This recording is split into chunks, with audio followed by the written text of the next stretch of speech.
Hi everyone, my name is Christopher de Saxe. I'm from the CSIR in South Africa, and I'll be presenting to you a short case study we did on high-capacity coal trucks for South Africa's national power utility. So firstly, a brief introduction into high-capacity vehicles and a high-capacity vehicle pilot project in South Africa. A high-capacity vehicle is basically a truck that is longer and or heavier than is typical for the country in question, basically carrying more freight on a single truck. So now this, probably quite obvious to most of you, makes for a much more efficient transport operation, and this would result in reduced fuel consumption. Directly linked to that is reduced emissions because you're burning less fuel. You'd have fewer trucks on the road, which has very good safety and other implications. And there are other useful things such as reduced road wear that you get from moving more freight with fewer trucks. And that's got significant cost implications to your road authorities. But now it's very important that such a system of high-capacity vehicles must be managed effectively. So there's two important pillars to make this happen and work well. The first is to ensure that the vehicles are actually appropriate and safe and designed to be so. So they need to be safe in terms of high-speed stability, but also low-speed maneuverability. And the vehicles need to be appropriately matched for the specific routes and infrastructure that they will operate on. And typically a well-established framework for achieving this is called performance-based standards. And we have the kind of benchmark Australian performance-based standards system, which has been shown to work very well and which we are starting to adopt in South Africa. Alongside this, the operation itself also needs to be very carefully managed. And so, the operator needs to be professional and compliant with, the regulations and guidelines in place. The vehicles need to be well maintained. There needs to be proper servicing programs and tire replacement programs, etc. And you need to have suitably trained drivers specifically for these larger trucks. And these type of aspects, at least in Australia and South Africa, are implemented through a framework of industry self-regulation, which has been found to work quite well. So I've mentioned that we have a pilot project in South Africa. So all these examples of these trucks you see here are high-capacity trucks. They are operating under special permits because they exceed our normal regulated weights and dimensions. And they cover timber, mining, tomatoes, fuel, etc. And they're all demonstrating these fundamental principles of high-capacity vehicles: productivity, sustainability, and safety. And at the bottom left and right there are some of the boards you will see on the front of the trucks participating in this program. In terms of numbers, on the left you can see some of the industries that are represented in the current pilot program, predominantly mining, fuel, timber, coal, those sorts of things. There are around 320 vehicles currently operating, and to date we've collected around 200 million kilometers worth of monitoring data. On the right is a summary of what we found from the monitoring data. So these are the savings we've calculated between the PBS vehicles and the conventional baseline vehicles.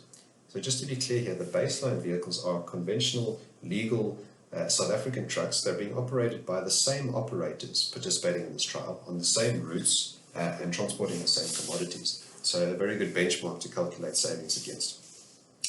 In terms of fuel, we've calculated on average a 17% reduction. And directly linked to that is greenhouse gas emissions reduction of 17%. Now that is a very significant number when you compare it to kind of your typical technological interventions to reducing emissions in road freight transport. So a very significant number there. We've seen a reduction in the number of truck trips and truck kilometers traveled of 23%, also a very significant number. In terms of roadway cost reduction, this is not monitoring data related, but it's more to do with an analysis that we've done on the vehicles.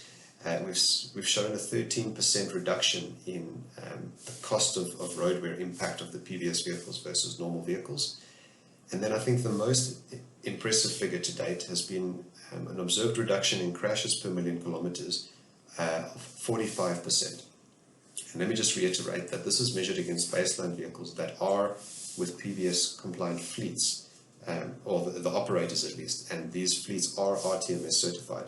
So that's something really showing how powerful a PBS approach can be in terms of designing vehicles to be safe on the road. And just to highlight here that coal that we're going to be focusing on today is one of the main commodities in question in the current pilot project.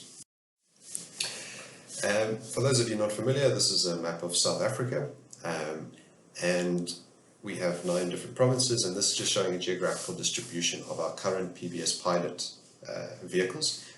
Tend to be concentrated in the northeast, and there I've just highlighted the province of Mpumalanga, where there's quite a number of PBS pilot vehicles running, and Mpumalanga is where most of our coal fields and hence coal trucks are operating. So that brings me to power station coal and the transport of that coal in South Africa. So just zooming in a bit here to that northeastern region of South Africa, and Mpumalanga there highlighted again, you can see the shades of red representing major coal fields, and of course that is then where your major coal mines are located, shown there as well. And near to the coal mines are our main power stations, highlighted by the red dots there. So very much concentrated in the Mpumalanga region, although there are a couple of others in other provinces. Looking at some numbers now associated with that coal, 90% of Eskom's generating capacity comes from coal, so it's very much at the heart of their operations.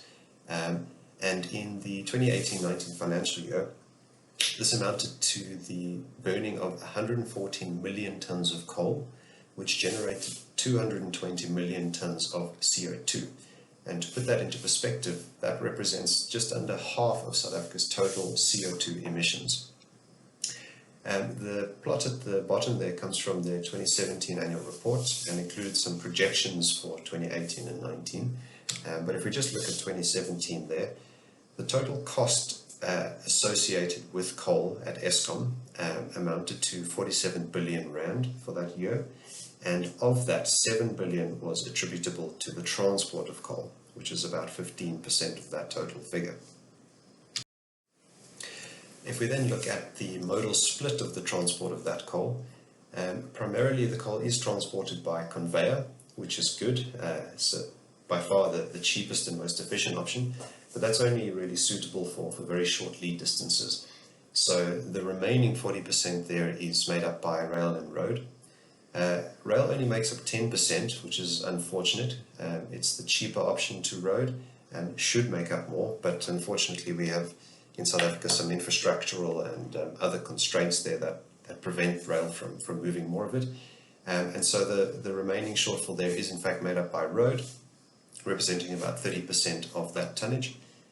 And in terms of numbers there, Eskom reported in 2015 that the transport of coal via road on truck used about 3,200 kilometers of Mpumalanga's road network. There were between 30 and 40 different haulage routes used, a fleet of just over 2,000 trucks traveling an average of 600,000 kilometers a day. And then just to give you an idea of the cost of road freight transport in South Africa, a fully laden 56-ton interlink like those carrying coal at 50% utilization amounts to about R1.18 per ton kilometer. Okay, so let's just look now at the coal trucks that are operating as part of our pilot project, so high capacity coal trucks, and what some of the monitoring data has shown us.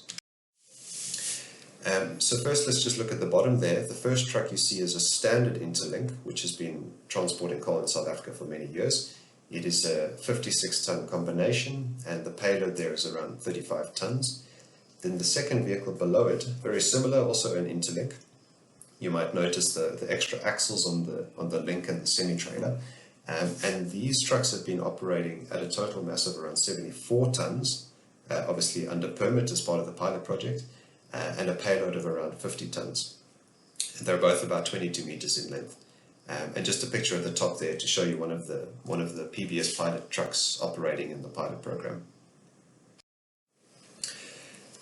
So skipping a whole lot of the numbers and just highlighting on some of the high-level stuff here, we looked at 3 years of monitoring data from 2017 to 2019 for both PBS and baseline vehicles transporting coal to power stations.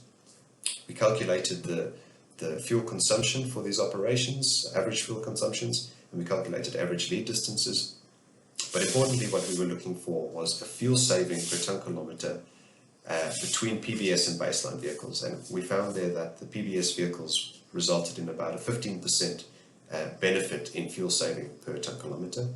And there was an average lead distance for all operations, PBS and baseline, of around 89 kilometres average. On the topic of lead distance, so I showed how we had previously calculated an average lead distance based on our monitoring data. We wanted a secondary estimate using alternative data, and for this we made use of Gain Group's freight demand model, and we're very grateful to have had access to that. And there they had data on coal transport in South Africa on all modes. Of course, of interest to us was the road transport. And from the data, we were able to calculate an average lead distance and volume. And the lead distance calculated here was 97.5 kilometers, a little bit more than the 89 kilometers we'd estimated from our monitoring data, but close enough to be reassuring. So it was this figure of 97.5 kilometers that we used for the rest of the study. Just pausing briefly to look at the assumptions we made. Firstly, we assumed that the data from Eskom's reports and statements are accurate. It was the only data we had in that respect. We then assumed that the kind of historical data for Eskom in terms of modal split and tonnage and everything was representative of non-PBS trucks, which is a fairly accurate estimate given that the PBS trucks only came onto the scene in about 2017 and there were very few of them back then. We also assumed that this fleet the baseline fleet was predominantly 56-ton tandem interlinks, which was a conservative assumption. We assumed no backhauling. We assumed that fuel accounted for 40% of transport costs based on some work done at Stellenbosch as well. We then assumed that, we're not really sure how the market pricing would work, but we assumed that 50% of the cost saving of the transport operation would then be passed on to Eskom.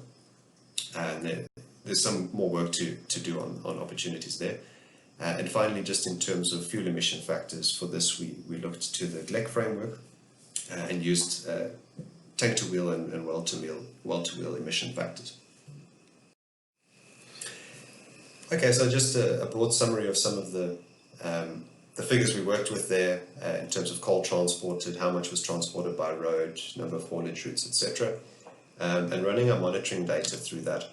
Firstly, we were able to benchmark the current costs and emissions for road freight transport of coal for Eskom.